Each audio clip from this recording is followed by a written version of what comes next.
Innal hamdalillah nahmaduhu wa nasta'inuhu wa nastaghfiruh wa na'udzu billahi min syururi anfusina wa min sayyiati a'malina may yahdihillahu fala mudhillalah wa may yudlil fala hadiyalah. Asyhadu an la ilaha illallah wahdahu la syarikalah wa asyhadu anna Muhammadan abduhu wa rasuluh la nabiyya ba'dah. Amma ba'du. Assalamualaikum warahmatullahi wabarakatuh. Waalaikumsalam.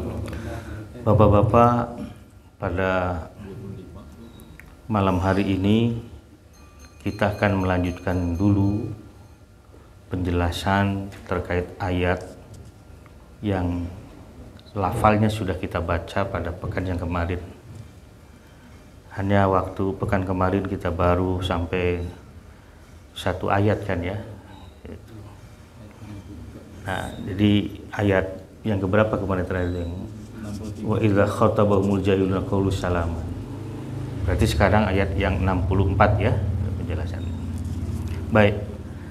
Saya ingin sebentar mengingatkan kembali bahwa ayat yang kita baca ini terkait dengan penjelasan mengenai ciri-ciri hamba Allah yang Maha Pengasih itu.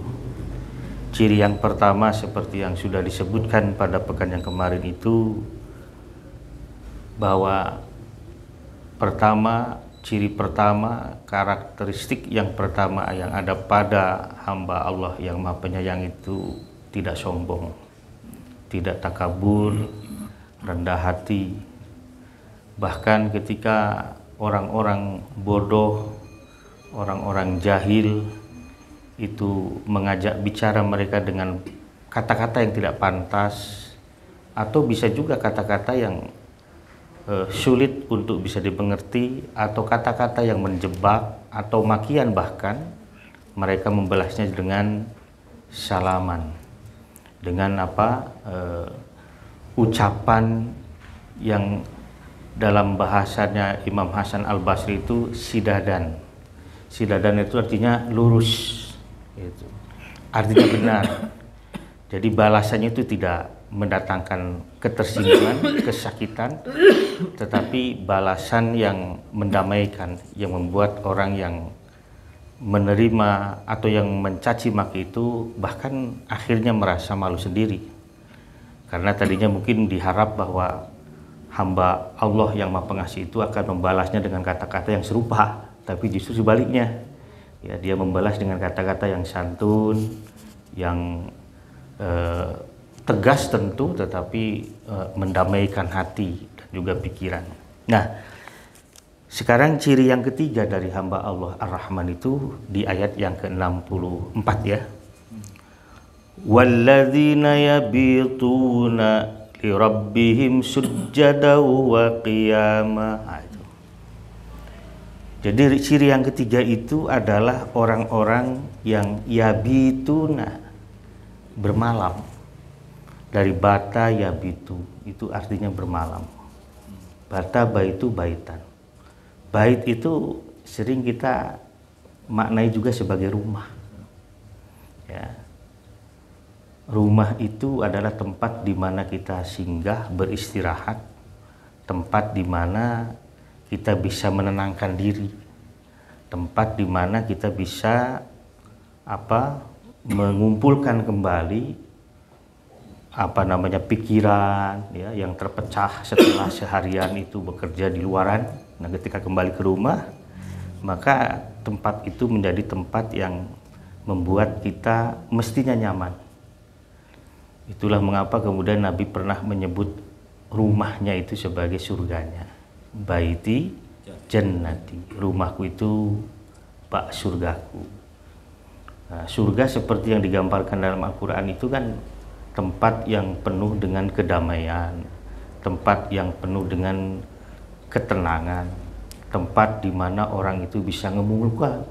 Kata orang Sunda mah sakabir lelembutanana, yang pernah mancawura karena persoalan-persoalan pekerjaan dan seterusnya.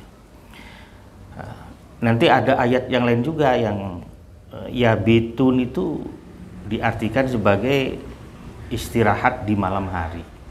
Jadi waktu di mana setiap orang itu beristirahat. Itu nanti disinggung bagaimana orang-orang munafik itu bermalam dan mereka mendiskusikan bagaimana caranya memadamkan cahaya Islam. Nah, itu bedanya orang munafik nanti dengan ibadur rahman ini. Ibadur rahman justru menggunakan waktu malam itu adalah yabituna li rabbihim. Waktu malam mereka digunakan untuk menjumpai, menemui Rabb mereka. Sujjadan wa qiyaman. Nah, dalam keadaan sujud dan juga berdiri. Artinya para ulama menyepakati bahwa arti sujjadan wa qiyaman ini digunakan untuk salat, untuk beribadah. Ya. Di sini kan disebutkan ada beberapa ayat yang serupa sebenarnya ya. Misal ini ada ayat yang mengatakan kanu qalilan minal laili ma yahja'un wa bil asharihim yastaghfirun. Au wa bil asharihim yastaghfirun.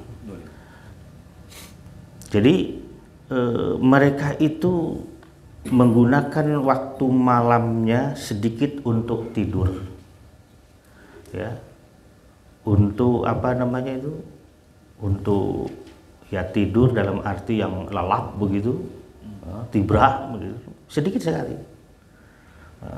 Mereka bahkan menggunakan malam itu adalah untuk beribadah dan kelak di waktu sahur. Waktu sahur itu artinya waktu yang kalau dihitung jam mungkin 1 jam, setengah jam sebelum subuh. Itu waktu sahur itu. Ya. Wabil ashari hum yastaghfirun. Dan di waktu sahur mereka itu beristighfar. Nah, itulah mengapa ada orang yang memaknai bahwa sholat yang terbaik itu adalah di akhir malam. Tentu yang dimaksud adalah sholat malam itu.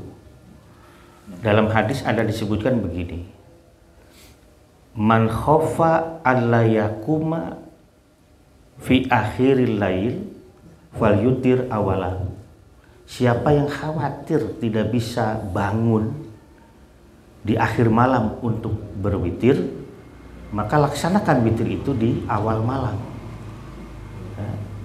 Tapi orang yang bisa bangun di akhir malam disebutkan oleh Nabi itu, maka yashhadun au yushhadun, mereka itu akan disaksikan oleh malaikat. Sebenarnya setiap kali kita melakukan sesuatu, malaikat memerhatikan kita, menyaksi kita. Cuma hadis itu hendak menekankan bahwa kesaksian yang dimaksud itu adalah kesaksian dua kelompok malaikat, penjaga malam dan penjaga siang. Waktu di mana mereka bertemu untuk tukar shift lah itu kalau di perusahaannya ada tukar shift itu kan pasti ketemu dulu kan, nggak mungkin yang datang shift kedua itu nanti menunggu mereka semua sudah pada keluar pagar gitu, enggak. Jadi pasti ketemu di dalam. Nah, malah ada istilah serah terima juga kan itu. Nah, jadi itu yang dikatakan oleh Nabi SAW. Nah, jadi Nabi memang mengatakan bahwa sebaik-baik salat malam itu adalah di akhir. Tapi kalau tidak bisa melaksanakan di akhir malam, laksanakan di awal. Ya mah di akhir malam tidak bisa, dan tunduh teh di awal malam, horeang, dah kabebenjokeun ku main bola, misalnya begitu ya. Nah, itu. Jadi kita harus melatih itu. Jadi jangan begini, saya ingin mendapatkan keutamaan dengan menunda sholat malam itu di akhir malam. Dalam hadis disebutkan ila ibharil lail, sebagian besar malam sudah lewat, kita baru melaksanakan. It's okay kalau kita memang bisa dan berkemampuan. Tapi kalau tidak bisa, laksanakan setelah Isya. Katakan setelah Isya berjamaah di sini, sholat rawatib di sini, datang ke rumah nih, laksanakan saja. Witir. Karena witir otomatis ganjil kan? Hitungannya bisa 1, bisa 3, bisa 5, bisa 7, bisa 9, bisa 11 witir. Kan dalam hadis disebut faj'al akhir sholatimu fil lail witran. Jadikan akhir sholat malam itu adalah ganjil. Ada juga yang menyebut jadikan akhir sholat malam itu adalah witir. Itulah mengapa nanti kan ada perdebatan boleh tidak kalau kita sudah witir kemudian bangun nih, berkesempatan bangun malam di akhir malam, boleh tidak kita sholat lagi? Silahkan, cuma jangan witir, itu saja. Sebab kalau witir ketemu witir jadi genap, itu tidak jadi witirnya gitu. Jadi nanti kalau misalnya Pak Arif itu saya mau ini saran Pak Ustadz nih ya, 3 rakaat, nanti pas setelah Isya datang ke rumah, pas jam 3 bangun, silahkan laksanakan 2 rakaat kah, 4 rakaat kah, silahkan. Itu bisa dipahami ya. Jadi ini harus dibedakan antara tahajud dan witir. Tahajud itu lebih pada mekanismenya. Tahajud itu adalah sholat yang dilakukan setelah terjaga dari tidur, itu tahajud. Sementara sholat malamnya disebut qiyamul lail atau sholatul lail. Sifatnya witran, ganjil. Jadi sholat malam harus ganjil. Beda dengan sholat siang. Sholat siang malah genap, masna. Nabi itu kalau karena suatu sebab tidak melaksanakan salat malam pernah 1 kali, beliau salatnya itu 12 rakaat di siang hari itu. Ya, diganti itu di waktu duha dia laksanakan. Ya, itu ya. Jadi di sini disebut sujada wa qiyaman. Baik. Itu sifat yang ketiga. Menjadikan malam mereka adalah waktu terbaik mereka untuk berkomunikasi dengan Allah Rabbul Izzah. Dalam hadis riwayat Imam Muslim itu, Nabi mengatakan bahwa di sepertiga malam terakhir itu Allah turun ila sama'id dunia, sampai mendekati langit dunia, dan melihat siapa-siapa di antara hambanya itu yang melaksanakan sholat. Itulah mengapa sholat di akhir malam itu benar-benar menjadi sebuah bisa disebut kemuliaan yang Allah berikan kepada hamba-hambanya yang mukmin supaya bisa berdialog langsung dengan ianya. Pak Habibie itu pernah menceritakan pengalamannya ketika sekolah di Jerman, kan? Bagaimana ada orang Yahudi bangun jam 3 pagi, mandi, kemudian pakai baju berwangi-wangi, kemudian mereka baca Quran. Hari sholat dengan baca Quran. Ketika ditanya, Anda Yahudi, mengapa Anda baca Quran? Bangun malam juga. Nah, orang Yahudi ini singkat cerita mengatakan bahwa ketika aku bangun di pagi hari itu, kemudian mandi, segarnya minta ampun. Seluruh ini terrelaksasi sedemikian rupa, apalagi ketika membaca Al-Quran. Itulah sumber dari kecerdasan yang kami punya. Itu ranking 1 dan 2 katanya itu di Jermannya itu. Itu Pak Habibie yang menuturkan itu. Ya. Itu ada di video pendeknya itu, penuturan Pak Habibie. Itulah mengapa Pak Habibie ketika, saya masih ingat betul, di awal-awal beliau menjabat sebagai presiden, ketika menyambut, kalau tidak salah, Maulid Nabi atau apa di istana begitu, ketika itu dia menyampaikan bahwa perlu ada semacam pembudayaan, bukan menjadikan sholat malam sebagai budaya tapi menjadi sebuah kebiasaan. Karena ketika kita sujud, kata Pak Habibie, lama sujud kita mengadukan apapun kepada Allah, ketika bangkit maka katanya seluruh saraf-saraf otak itu menjadi terrelaksasi sedemikian rupa. Memang mendatangkan kritik dari beberapa orang, tapi Pak Habibie kan sedang menceritakan pengalaman dirinya bahwa dengan melaksanakan sholat malam itu ternyata Allah kasih kecerdasan yang sempurna kepada dia dan mendapatkan ketenangan. Itu yang luar biasa. Jadi dulu ya, jadi kita kan kadang malas itu untuk mandi jam 3 atau setengah 3. Sebenarnya kalau kita sudah biasa, itu enak, malah tidak dingin. Ketika musim hujan apalagi, ketika kita mandi, bangun, itu enak saja. Lebih segar, lebih fresh gitu. Itu. Beda kalau kita mandi dengan air hangat, justru harusnya air dingin. Yang tidak boleh itu kan kalau mandi air dingin setelah maghrib atau ashar sampai sebelum tengah malam, karena itu akan menjadi sebab sakit. Itu memang penemuan kedokteran seperti itu. Tapi kalau mandinya selepas jam 1 malam itu malah sebaliknya menjadi obat dan untuk ketahanan diri. Itu. Ya cuma tadi kadang-kadang setan membisikkan tonglah malas ya. Tiris-tiris wudu ya itu. Ya itu.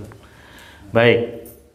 Kemudian yang keempat cirinya adalah walladzina yaquluna rabbana srif anna azab jahannam inna azabaha kana gharama. Nah, kemudian saya sambung innaha sa'at mustaqarra wa muqama.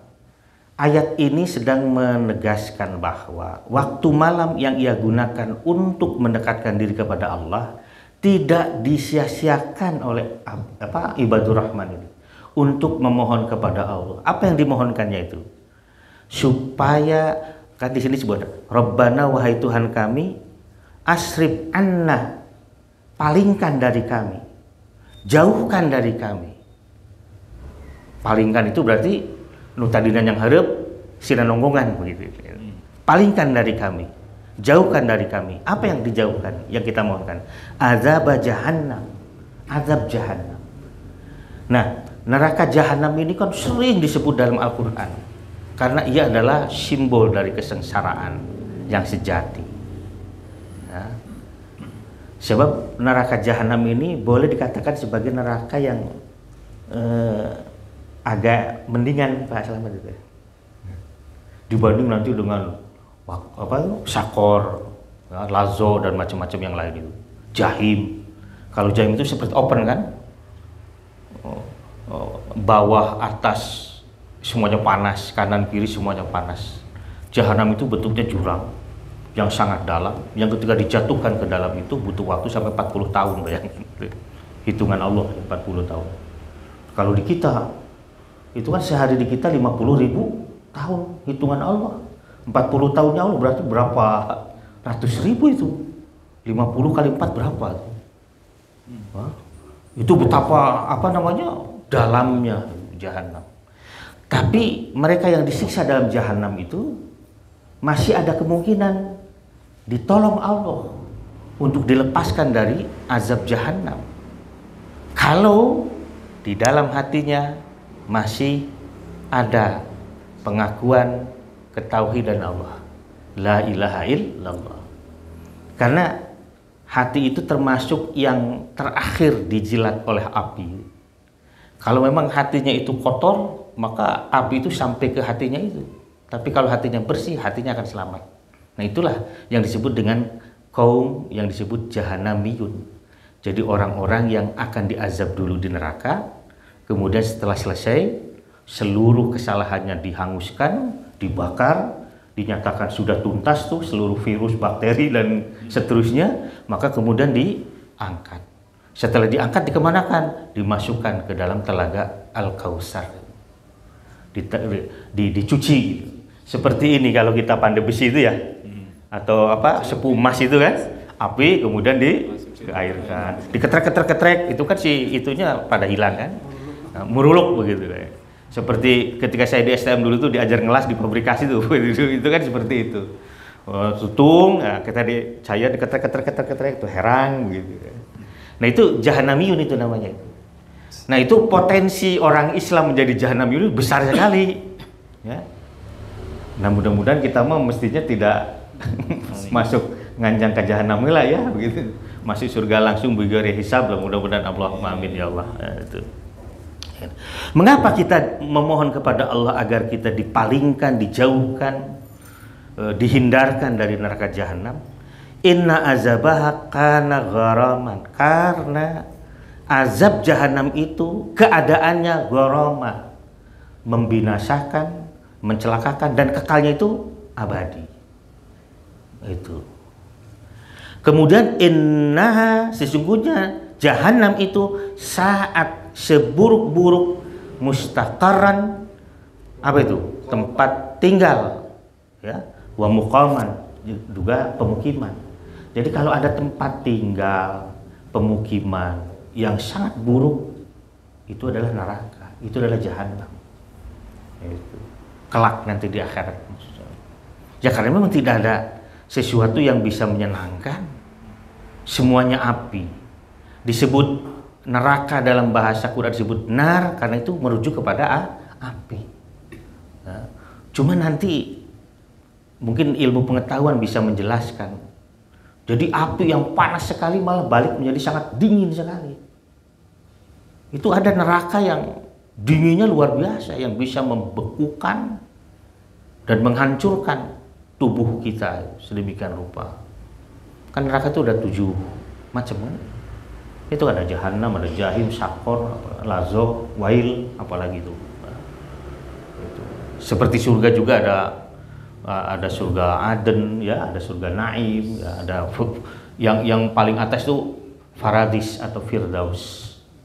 Itu surga Firdaus itu di bawah arasy Allah Subhanahu wa taala. Ini.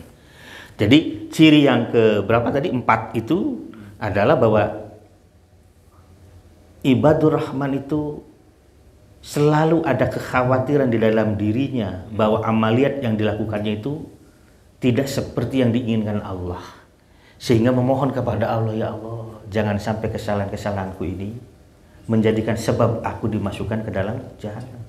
Aku tidak mau. Karena seperti beritamu, jahanam itu adalah tempat yang paling buruk atau tempat yang sangat buruk untuk dijadikan sebagai tempat tinggal. Mustaqarran, tempat tinggal. Wa muqaman, itu dari kata maqam itu. Nah, itu artinya tempat berdiri, ya, itu, dan beraktivitas. Kemudian ciri yang kelima, walladzina idza anfaqu, dan orang-orang yang idza apabila anfaqu mereka berinfak, lam yusrifu, tidak berlebih-lebihan. Jadi tidak berlebih-lebihan. Tapi walam yaqturu, tidak pelit juga, tidak kikir juga. Ya. Wakana, dan dia baina zalika qawama, dia melaksanakan itu dengan teguh di antara keduanya. Jadi apa ya namanya itu, siger tengah, apa namanya itu, balance, seimbanglah.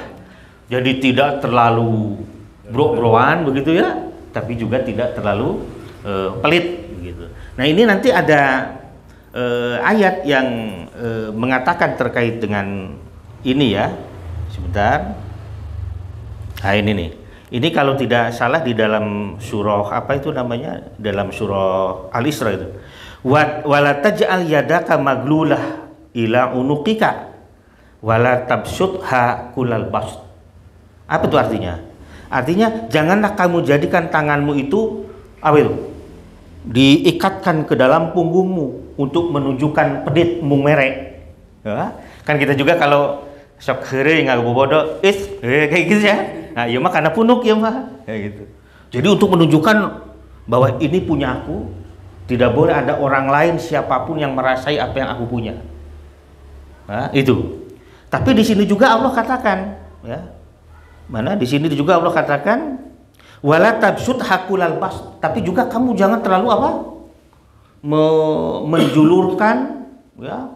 Menjulurkan tanganmu kusabab loba barang bere itu semuanya.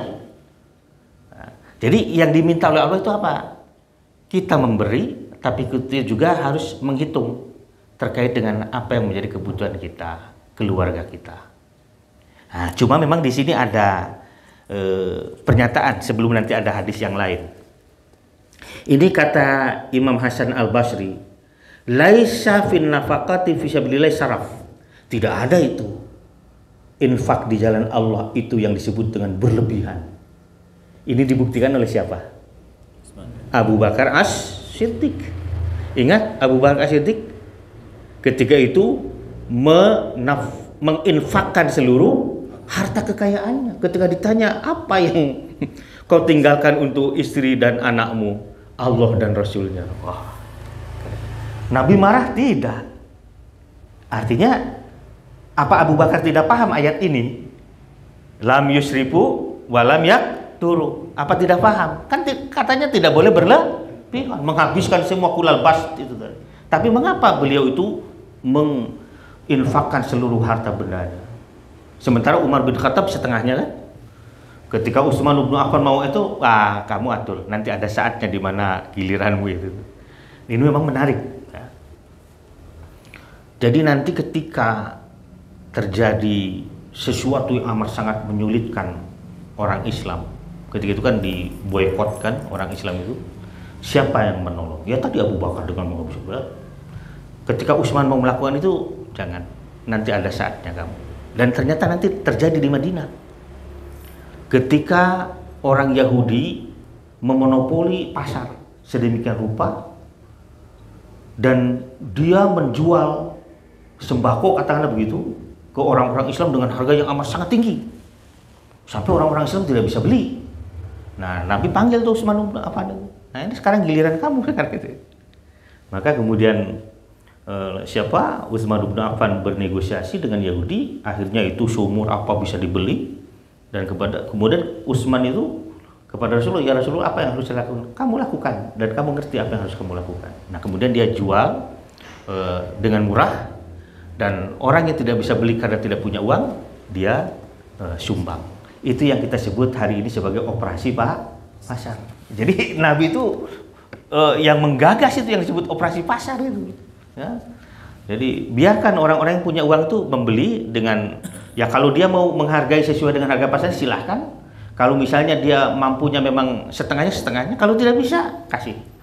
Di sini ada operasi pasar, ada subsidi juga, subsidi silang.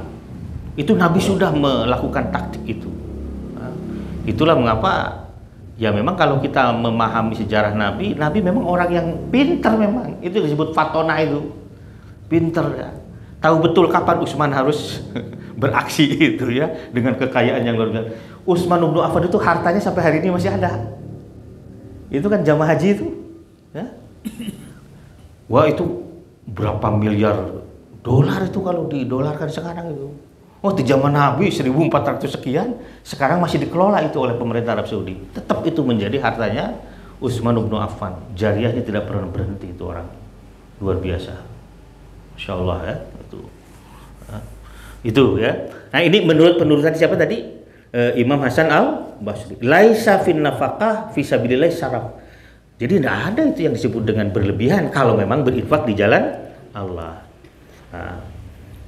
Nah, cuma di sini disebut wakil garu saraf an-nafaqah fi maksiatillah. Yang disebut berlebihan itu kalau kita menafkahkan sesuatu untuk maksiat kepada Allah.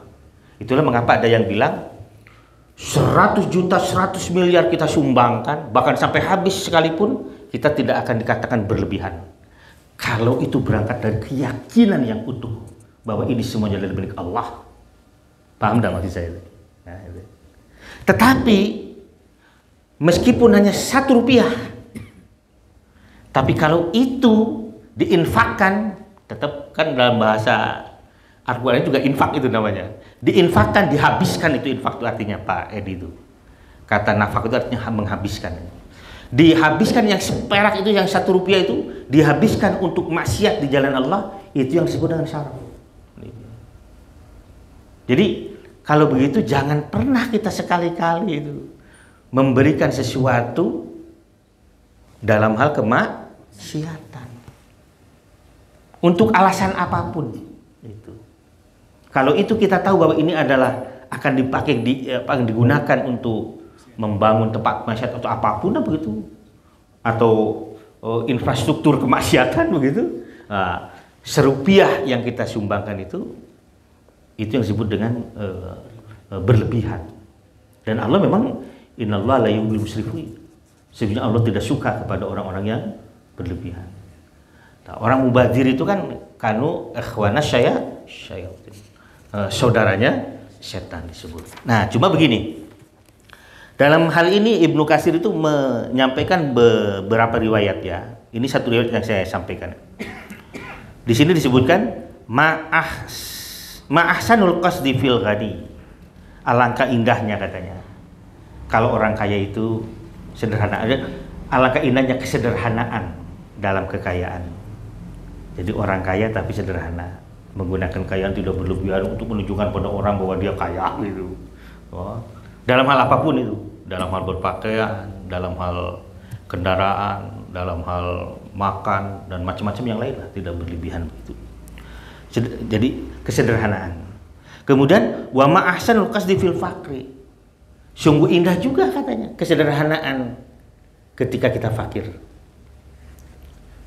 Pan aya jelema nu fakir maksakeun ya, memaksakan diri untuk tampil perlente melaan judol ini, judi online itu hanya untuk mendapatkan keuntungan supaya bisa berpenampilan hebat.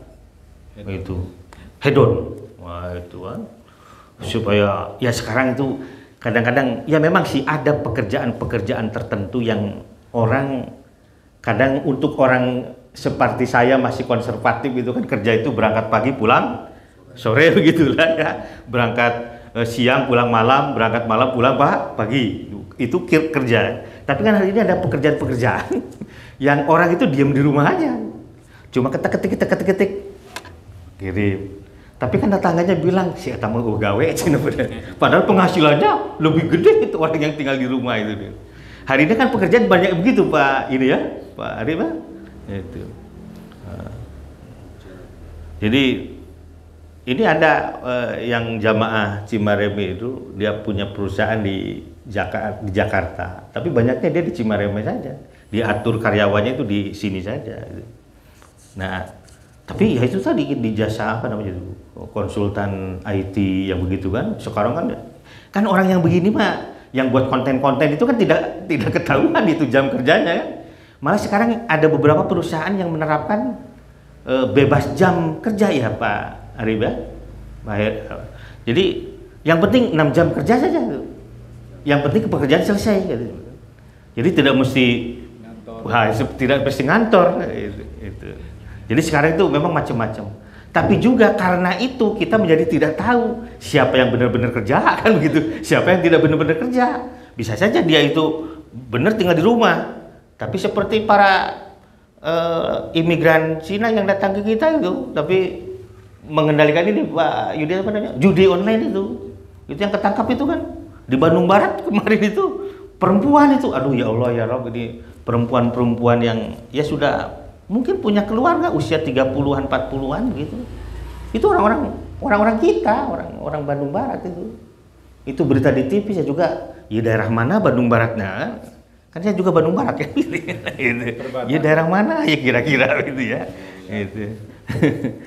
Nah, itu jadi menjadi sulit. Nah, itu nanti kalau kajian ini sudah beres saya akan menyampaikan sebuah hadis Rasulullah yang panjang terkait dengan zaman khair wa fihi dakhan itu nanti insyaallah. Itu memang kena sekali dengan kehidupan kita hari ini dan kita harus seperti apa nanti. Itu ada hadisnya panjang. Saya ingat kemarin waktu ngaji di Babu Salam saya sampaikan juga itu tentang itu. Cuma memang itu waktunya juga agak relatif panjang itu karena memang hadisnya agak panjang gitu ya. Gitu. Baik, kita teruskan. Kemudian di sini disebutkan wa ma'asanul qasdi fil ibadah. Dan alangkah baiknya kesadaran dalam ibadah.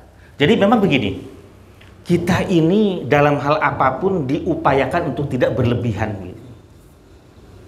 Ini saya ingin mengambil contoh beginilah.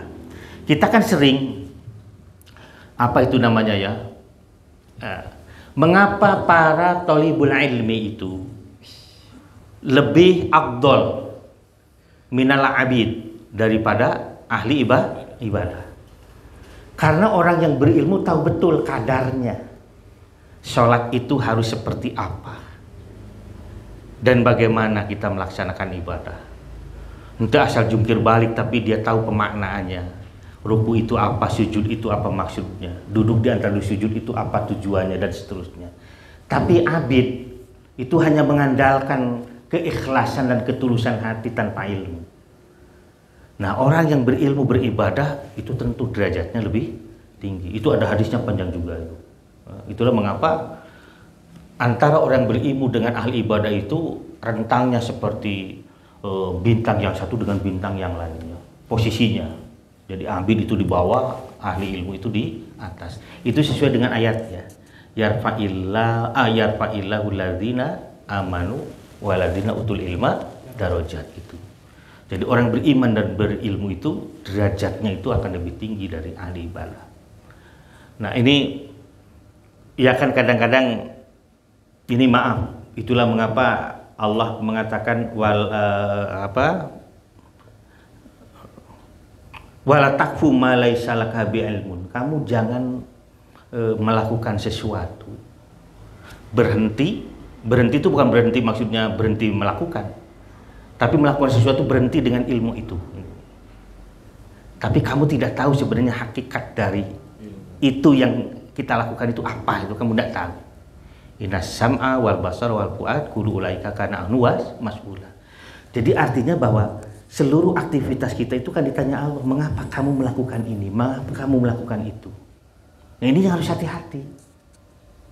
Sebab nanti pertanyaan Allah itu yang disebut dengan hisab.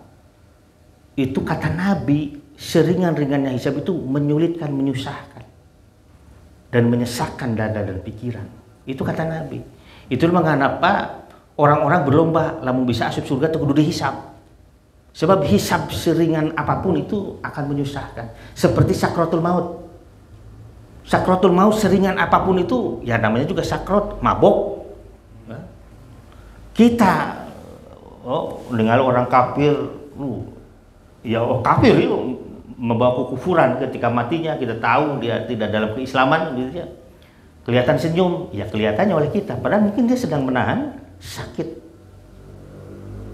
Kan itu rata-rata kalau ya kita nyebutnya sebagai nyawa lah gitu. Itu kan kita mulai dari bawah itu dicabut tuh, tarik, ya kan mulai bun-bun, ditarik. Itulah mengapa itu klak gitu kan itu. Itu saya pernah bercerita waktu ada hembusan nafas terakhir dari guru saya waktu itu pada Jumat mau nengok. Ternyata kondisinya memang ya sedang sakratul maut itu. Saya bisikan di telinga kiri berarti. Ya tidak panjang-panjang ya, memang dalam kondisi ya tidak sadar juga. Ya. Tapi dia seperti merespon begitu. Kemudian ada hembusan angin yang terasa betul. Setelah itu nadinya dipegang ya sudah. Oh ini juga, oh ya nggak ada.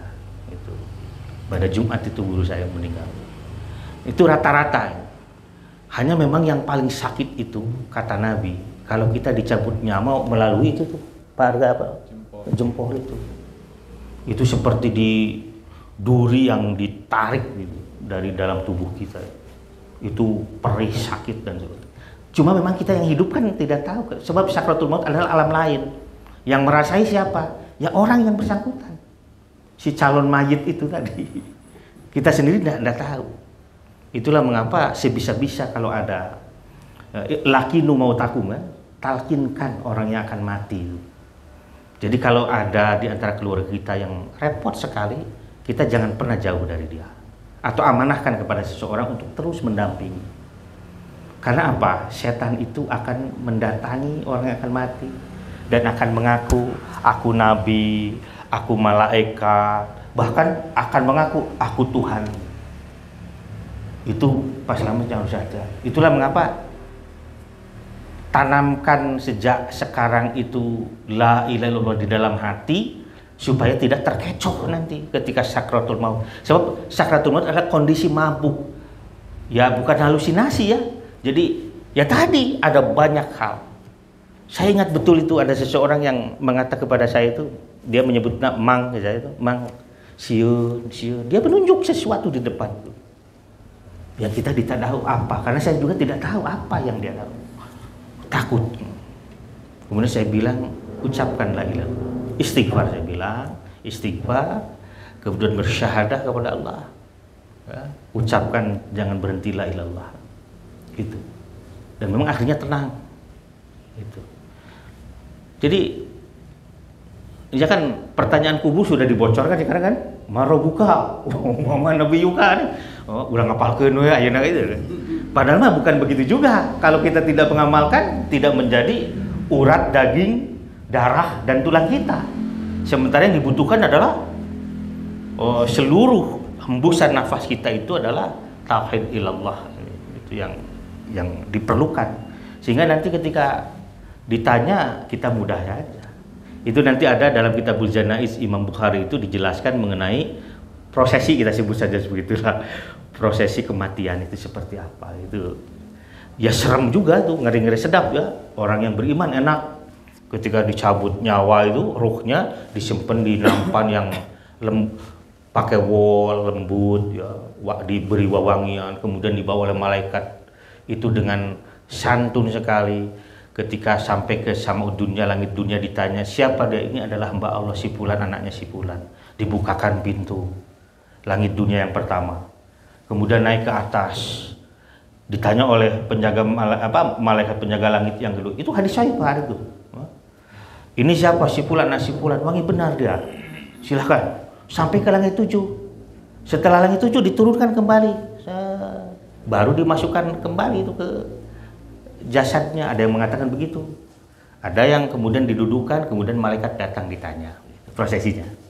Tapi wa amal munafik au fajir, ataupun orang yang munafik dan orang yang zalim, maka ketika dicabut dengan garang, kemudian ditempatkan nampan yang kasar, kemudian tidak diberi wewangian, malah diberi semprotan yang busuk, maka ketika sampai ke langit dunia, malaikat siapa dia? Si fulan, bau sekali dia. Tidak dibukakan itu pintu langit yang pertama. Kemudian dilemparkan, bayangkan ya. Dan bumi ketika itu tidak menerima. Numata sok ayah disebut di Sunda marak hayang. Apa nama? Sebenarnya anggar we asup karena ieu ditanya ku malaikat, ditakolan ditakol bro, ditunggul gitu. Nah, itu ya. Jadi saya ingin menjelaskan tentang bahwa kesederhanaan, keseimbangan itu menjadi sangat perlu. Keseimbangan. Ulah salat we loba, tapi sedekahna eueuh. Sedekah loba, salatna henteu. Jadi semuanya lakukan itu sesuai dengan aturan mainnya. Sholat tuh harus seperti apa, kita harus paham dulu ilmunya. Oh, sholat wajib itu ternyata cuma 5 saja, tidak lebih. As-shalawatul khams, sholat yang 5. Ketika ditanya hal alayya ghairu dzalik, apa masih ada kewajiban yang lain sholat itu ya Rasul? La illa at-tatawa, tidak ada kecuali kalau kamu mau melaksanakan yang sunnah, kan begitu. Yang sunnahnya apa? Kita periksa. Oh, kalau pagi hari ada duha, oh kalau di malam hari ada yang disebut kita tahajud itu kan, witir. Oh nanti ada yang rawatib nih. Rawatib itu ada yang 4 rakaat sebelum zuhur, 2 rakaat setelahnya, pada maghrib 2, setelah isya 2, qobla subuh 2. Boleh tidak kita misalnya melaksanakan sholat sunnah itu bainal adzanain, di antara 2 azan, artinya adzan dan iqomah. Boleh, silakan saja. Misalnya di antara azan isya dengan sholat isya. Kalau mau melakukan silahkan. Tetapi Nabi tidak melakukan. Tapi kalau kita mau melakukannya silahkan. Karena memang ada keutamaan pada sholat di antara 2 azan. Para muhadis memaknai bainal adzainin adalah bainal adzan wal iqomah. Di antara azan dan iqomah. Sebelum maghrib juga itu silahkan. Nah, jadi tapi yang rawatib muakkadahnya itu yang tadi tuh, yang setelah maghrib, setelah isya, qobla subuh, sebelum zuhur, setelah zuhur. Ya, itu. Setelah asar, la sholata ba'da sholatil asri hatta tagrubas syams. Tidak boleh sholat setelah sholat asar sampai matahari terbenam. Wala sholata ba'da sholatil subhi hatta tatlu asyams, dan tidak boleh sholat setelah sholat subuh sampai matahari terbit. Nah, orang teh kudu tertib. Kemudian nanti wah sebab orang meresep karena sholat teu apal waktu, padahal ada waktu-waktu di mana kita diharamkan sholat ketika terbit matahari. Kan kalau ini ba'da syuruk sebenarnya, diri mah syuruknya, sebenarnya hakikatnya ba'da syuruk gitu ya. Jadi ketika terbit kita haram melaksanakan sholat tuh. Ini harus dicatat benar ini. Kemudian ketika matahari kermanceran, pas ke aya di punggung langit, di tengah-tengah langit. Itulah mengapa bahwa sholat zuhur itu zalzalati syams, ketika matahari tergelincir. Jadi sudah tidak berada di tengah lagi. Jadi sudah tergelincir ke arah barat. Seberapapun itu derajatnya kita boleh sholat zuhur, karena itu awalnya. Kemudian tadi ketika terbenam matahari. Bukan hanya sholat itu yang diharamkan, termasuk memakamkan jenazah. Jadi tong abang kena buru-buru waktu terbit matahari, waktu manceran, waktu terbenam, itu tidak boleh. Itu aturan itu. Kita mungkin nanya mengapa? Allah a'lam wa rasuluh. Allah wa rasuluh a'lam. Allah dan Rasulnya yang lebih tahu. Kita menerima dengan keimanan saja dulu. Setelah itu kita cari hikmahnya, kira-kira apa kok bisa begitu. Nah ini, jadi sekali lagi siger tengah gitu. Itulah mengapa kan kalau ruku, saya mau contohkan itu ruku ya. Nanti Pak Odang coba koreksi saya. Ruku itu memang ada beberapa. Ada yang mengatakan menggenggam, ada yang begini nih, ada juga yang seperti ini kan, ya. Ada juga yang kelihatannya seperti ini.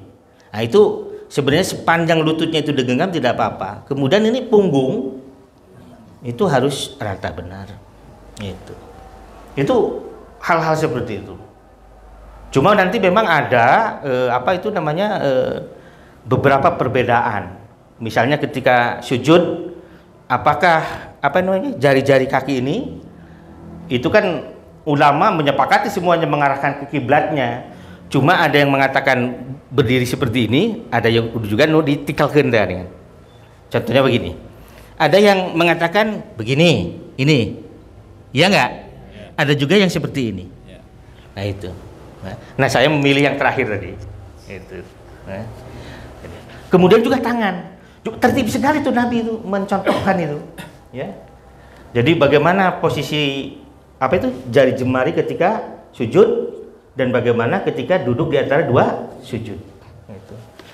Nah, saya dulu tuh pernah membuat semacam tuntunan lah begitu ya, sholat itu ketika tahun berapa 90 berapa ya 95 mungkin 9495 lah itu. Itu saya cari itu berkasnya di mana, dan diketik ini pakai tik mungkin kebanjiran kemarin hancur, mungkin bisa jadi waktu kebanjiran Pak Agus itu waktu awal pindah itu Februari kan kebanjiran tuh ya. Itu buku saya yang dua umpak bawah itu hancur semua itu waktu itu, termasuk itu manuskrip saya itu ada beberapa catatan mata kuliah itu ya yang sudah dibukukan juga itu hancur nggak kepuluk gitu. Jadi setengah ilmu saya hilang ke bawah palit gitu. Sebab dina laptop ada sarang dina manuskrip gitu. Jadi seperti itu. Ketika mengangkat tangan juga seperti apa? Ya? Yang disebut dengan iktidal itu seperti apa? Itu memang. Jadi ketika Nabi mengatakan sallu kama ra'aitumuni usolli, salatlah kalian seperti kalian melihat aku salat. Ya memang hari ini kita tidak bisa melihat Rasul salat. Tapi para sahabat Nabi sudi memberitakan kepada kita, begini loh yang saya lihat kalau Nabi salat. Itu indah sekali. Tidak ada ajaran agama manapun yang sedetail itu mengatur bagaimana kita menunjukkan bakti kepada Allah. Cek bahasa nama reksare ayat tata tertibna, ayat tatibna, bangun tidur pun ada tatibnya itu. Luar biasa. Siapa yang kalau mau tidur buru-buru dulu ini? Koreamnya. Saya tuh selalu pegang begini. Saya ini, jujur saja. Saya tuh kalau mau tidur berwudu, dalam hati tuh gini, ya Allah, inilah kebaikan yang bisa aku lakukan. Karena kebaikan yang gede tidak bisa. Cuma ini yang bisa saya lakukan. Kemudian kan Nabi itu memerintahkan kita menjaga wudu. Jadi itu kalau mau pergi, ya wudu dulu. Batal nanti pas tiba di ini wudu dulu. Saya tadi dalam hati tuh, ya Allah, baru ini yang bisa saya lakukan. Enak nyumbang duit temoga gitu ya, misalnya arek iya temoga atuh nulalitik atuh tahu ya mah ulah nu gedeeun eueuh itu henteu nuleutik di hari-hari. Kebanyakan kita kan begitu. Padahal sedekah yang terbaik itu adalah ketika kita kesulitan. Sedekah yang terbaik justru ketika kita enggan bersedekah, ketika kita keluarkan, itulah yang terbaik. Nah itu ya. Nah itu sudah berapa ciri itu berarti? 5 ya? 5 ciri itu. Jadi cuma yang tadi ucapan Hasan Al-Basri itu yang harus kita catat Pak Arga tuh. Jadi kalau infak di jalan Allah berapapun, bahkan sampai habis seperti Abu Bakar, itu tidak akan sebesar. Cuma yang harus dasar keyakinan. Ulan pegang kaki ya, gebrok we, geus kitu teh menyesal. Nah itu yang tidak boleh. Itu yang tidak boleh, menyesali kebaikan yang sudah dilakukan. kaduhung aing kabeh disumangkeun, ayeuna urang teu boga. Nah, kalau begitu udah habis itu. Moal aya pahalaan geus kitu mah Pak Odang. Gitu ya. Jadi jangan. Itulah mengapa kalau melatihnya itu sedikit-sedikit saja dulu, sedikit-sedikit. Itu. Sebab nanti Allah akan buktikan bahwa tidak ada yang berkurang dari apa yang kita keluarkan. Tidak ada yang berkurang dari apa yang kita. Nu penting tadi dasarnya ya hati nu ikhlas. Kalau dalam bahasa Quran itu wa amaladzina amanu faya'lamuna annahul haq min indillah. Bahwa bagi orang beriman itu adalah kebenaran. Itu yang harus kita pahami. Nah, itu saja mungkin dulu ya. Jadi nanti ada beberapa ciri yang lain ya, nanti sampai tamat dalam surah Al-Furqan ini ya. Beberapa ayat lagi. Nah, cuma nanti seperti yang saya sampaikan bahwa setelah kajian kita surah Al-Furqan ini berakhir, saya akan menyampaikan sebuah hadis yang panjang itu yang zaman yang khairun atau apa namanya ba'da syarr min khairin, kata Nabi, na'am wa fi dakhan. Jadi zaman kebaikan yang terkontaminasi, zaman kebaikan yang terpolusi, zaman kebaikan yang berkabut. Nah, seperti apa nanti itu nanti akan ya mungkin bisa jadi 1 bulan ke depan ya, atau 3 minggu ke depan lah insya Allah setelah selesai ini. Itu saja mungkin, insya Allah pada pekan yang akan datang kita akan lanjutkan. Ini tafsir Al-Quranul Azim karya siapa? Abul Fida Ibnu Katsir, itu yang kita sebut sebagai tafsir Ibnu Katsir. Ya silakan, kalau ada yang mau ditanyakan boleh, silakan. Pak, tadi yang ya, Pak. Witir, Iya, yang witir boleh. itu kan ganjil 135. Iya. Dari 1 kan udah jelas 1 salam, 3 juga berarti satu salam. Betul. Kalau selain daripada itu tetap 1 salam atau gimana? Nabi pernah melaksanakan 9 1 salam. Itu. Jadi kalau ganjil ya ganjil. Itulah mengapa dan saya juga setuju dengan apa yang dikatakan oleh Gus Baha. Itu kan maaf tapi ya saya tidak sedang mempersoalkan ini ya, tidak. Cuma logikanya menjadi masuk. Nah, karena itu memang yang benar. Kan kita dalam sholat tarawih biasanya itu kita menyebut bahwa raqaitin minal witri, 2 rakaat bagian dari witir. Itu bagaimana itu logikanya itu? Salat 2 rakaat, kan ingat salat itu diawali dengan takbiratul ihram. Iftitahu salat bitakbir. Pembukaan salat itu dengan takbir. Wa takhtimuha bisalam, dan ditutup dengan salam. Setelah salam itu yang 2 rakaat witir bukan?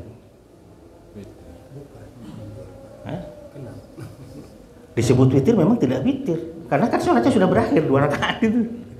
Gitu. Nah itu Gus Baha itu kan kita sering mendengar kan, orang pintar ya. Itu ulama kita, ulama NU itu, ulama dari Nahdlatul Ulama yang tidak sekolah ke luar negeri, tetapi kecerdasannya luar biasa. Itu kitab-kitab apapun hafal beliau itu. Masih muda padahal 40 sekian tahun usianya. Itu anugerah Allah ya. Nah dia mengkritik itu, tapi kata beliau sendiri, tapi saya ngomong sama saudara-saudara NU malah saya dimaki-maki gitu.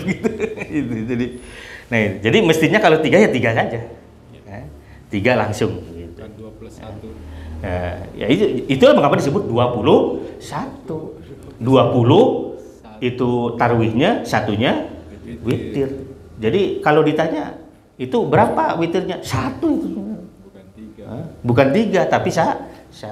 Itulah mengapa nanti ada yang 2 2 3 ya, 2 kali 5 10 ditambah 3. Ada yang 2 2 2 2 1, ada yang 4 4 3 itu.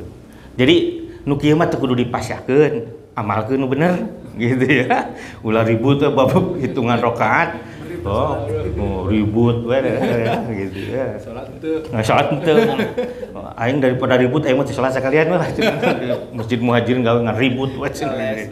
Nah, itu. Jadi enggak apa ya, yang seperti ini tidak apa namanya tidak lamun Nabi ayama Nabi sabar. Heuh sok laharot lajunah. Nabi itu kan orang kadang-kadang sok saklek gitu. Itu nanti saya jelaskan dalam yang tadi itu zaman khair tapi wa fihi dakhan. Jadi situ ada ekstrim yang sangat kiri dan tidak ada ekstrim yang sangat kanan. Padahal orang Islam waja'alnakum umatan menjadikan kamu sebagai umat yang di tengah. Jadi itu dalam berbagai hal. Jadi gitu patah talahnya ulah pas ya gara-gara jumlah rakaat. Aing ka muhajirin nu yakin mau salat aing. Padorakan nangis 2 kali itu. Nah, itu. Ada lagi silakan mungkin yang lain. Boleh? Cukup ya? Ya, terima kasih. Mudah-mudahan Allah pertemukan kita pada Senin yang akan datang. Doakan saya sehat juga. Mudah-mudahan bisa terus bersilaturahim berkumpul seperti ini. Kita tutup dengan doa. Allahumma rabbana zalamna anfusana wa illam taghfir lana wa tarhamna lanakunanna minal khasirin. Allahumma rabbana atina fid dunya hasanah wa fil akhirati hasanah wa qina adzabannar. Subhanakallahumma bihamdika asyhadu an la ilaha illa anta astaghfiruka wa atubu ilaik. Wassalamualaikum warahmatullahi wabarakatuh. Waalaikumsalam.